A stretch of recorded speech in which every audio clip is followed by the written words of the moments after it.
अस्सलाम वालेकुम व्यूअर्स।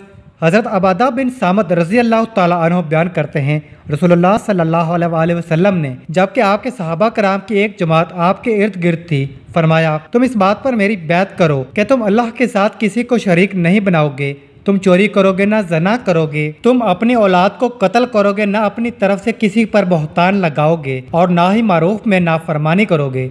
बस तुम में से जो शख्स ये अहद वफा करेगा तो उसका अजर अल्लाह के जिम्मे है, और जिसने उनमें से किसी चीज का इर्तकाब किया तो उसे दुनिया में उसकी सजा मिल गई तो उसके लिए कफारा है, और जिसने उनमें से किसी चीज का इर्तकाब किया फिर अल्लाह ने उसकी पर्दा पोशी फरमाई तो उसका मामला अल्लाह के सुपुर्द है। अगर वो चाहे तो उसे दरगुजर फरमाए और अगर चाहे तो उसे सजा दे।